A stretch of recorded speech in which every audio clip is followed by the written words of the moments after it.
नमस्कार, मी बापूसाहेब शिंदे, शिवसेना युवासेना जिल्हा प्रमुख, रांजणगाव गणपती।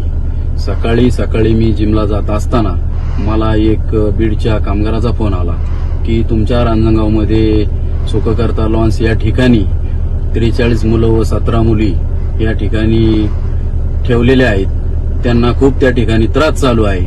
मी माझ्या जिमच्या मित्रपरिवाराच्या बरोबर त्या ठिकाणी गेलो असता कलीम बिन बात आणि ज्ञानेश्वर हे 2 इसम त्या ठिकाणी मला आढळून आले।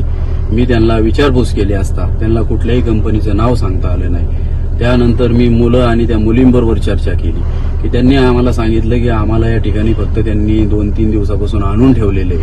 आम्हाला सांगण्यात आले की दुबईची कंपनी रांजणगावमध्ये आलेली, प्रत्येकी त्यांनी त्यांच्याकडून 10,000 रुपये गोळा केले आणि त्यांनी सांगितलं होतं की तुम्ही त्या कंपनीत तुम्हाला कामाला लावू, पण अशी कुठलीही परिस्थिती त्या ठिकाणी दिसून आली नाही। मी